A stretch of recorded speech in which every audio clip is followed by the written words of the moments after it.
Hello नमस्कार, मी शीतल. माझ्या ब्लॉगमध्ये तुमचं खूप खूप स्वागत आहे. कशा आहात सर्वजण? तर मस्तच. चल, माझ्या चॅनलवरती नवीन असाल तर प्लीज सबस्क्राईब करा.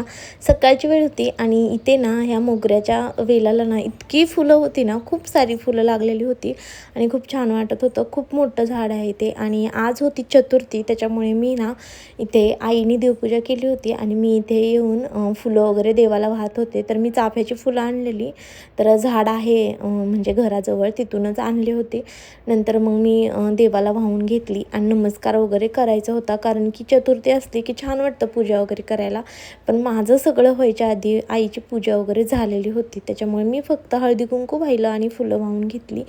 तर छान वाटतं असं, कारण सकाळी इकडे सगळेच लवकर उठतात आणि मला पण जरा लवकरच जाग येते. गावाकडे आलं की खूप वेळ झोपू नाही वाटत आणि छान असं म्हणजे नमस्कार वगैरे करून घेतला आणि नंतर ना बाकीचं आवरायचं असतं. आणि माहेरी आलं की सगळं वेगळंच असतं. तुम्हाला सगळे व्लॉग इथले दिसले असतील की मी गावाला आली त्याच्यामुळे. आणि नंतर इथं इडली सांबारचा बेत होता, मुलांसाठी वगैरे केलेलं होतं. बाकीचे सगळे खाऊन गेले होते.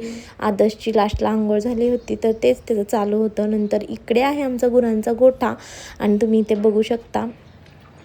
मी ना व्हिडिओ काढत होते तर सगळी गुरं माझ्याकडे बघायला लागलेली, तर खूप छान वाटत होतं. हे छोटं पिल्लू तर असं बघत होतं ना, आणि इथलं झाडून वगैरे काढलेलं होतं, तर ह्यांना चारा वगैरे टाकायचं राहिलेलं आणि ते सगळी शांत उभा राहिलेली आणि कोंबडी पण मधून करत होते. नंतर माझा उपवास असल्यामुळे ना मी म्हटलं चला आता हे जे पाडाचे पिकलेले आंबे आहेत ना ते खाऊन घेऊया, आणि तेच मी आता खायला घेतलं होतं. छोटे छोटे 2 होते. नंतर माझ्या चुलतीने दुपारी ना इथे माझ्यासाठी वेपर्स तळले होते, त्यांनी घरी बनवलेले, आणि खिचडी करणार होते. तर छान असं या खिडकीतून बाहेरचं ग्रीन असं व्ह्यू दिसतं आणि छान वाटतं. आणि इकडे ना मग खिचडी वगैरे तयार झाली. नंतर ताक वगैरे घेतलं आणि कैरी पण चिरलेली होती. ते हे सगळं उपवासासाठी खाल्लं, पण खूप जास्त खाऊ वाटत नव्हतं, कारण ऊन खूप होतं. आणि इकडे ना गावाकडं खूपच ऊन आहे. गावाकडं म्हणजे कसं, इकडं दरवाज्यातच ऊन वगैरे असतं लगेच, त्याच्यामुळे घर वगैरे तापतं, त्याच्यामुळे जास्त गरमी वाटते.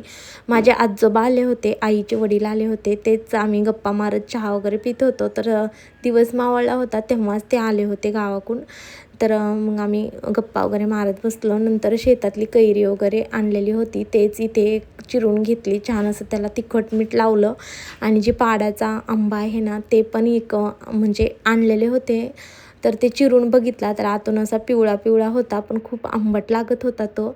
तर आणि पिकायचा बाकी आहे, त्याच्यामुळे नंतर संध्याकाळी आठवडा बाजार असतो गावातला, तिथून ना भेळ आणि हे सगळं वडापाव वगैरे आणलेलं. तर बघू शकता खूप छान. आणि मला ना ही भेळ खूपच आवडते लहानपणापासून, कारण ना बाजारातली भेळ खूप छान लागते आणि ते वेगळीच करतात, कारण गावाकडच्या भेळची टेस्टच वेगळी असते. तर सगळे मिळून खात होते. आणि इथं माझी एक चूक झाली की माझा उपवास होता आणि मी ह्या मुलांच्या नादात आहे ना ते खाल्लं, आणि नंतर मला कळलं की माझा उपवास आहे आणि मी भेळ खाल्ली. तर जाऊ दे म्हणलं, चुकून झाले, काय होतं. पण दिवस गेला होता, रात्र झाली होती, त्याच्यामुळे माझा उपवास घडला होता. नंतर इथे ना जेवणासाठी आज रस वगैरे होता, तर आमरस वगैरे केलेला होता, चपाती, परत मटकीची भाजी, पापड असं सगळं होतं. आणि सगळेजण एकत्र जेवायला बसतात संध्याकाळचं. काही जण नव्हते आणि तर एवढे सगळेजण जेवायला बसले होते. तर तुम्ही बघू शकता. आणि खूप जण असतात आमच्या घरात. आणि तुम्हाला हा व्लॉग कसा वाटला कमेंटमध्ये सांगा. लाईक, शेअर आणि सबस्क्राईब करायला विसरू नका. तोपर्यंत बाय बाय.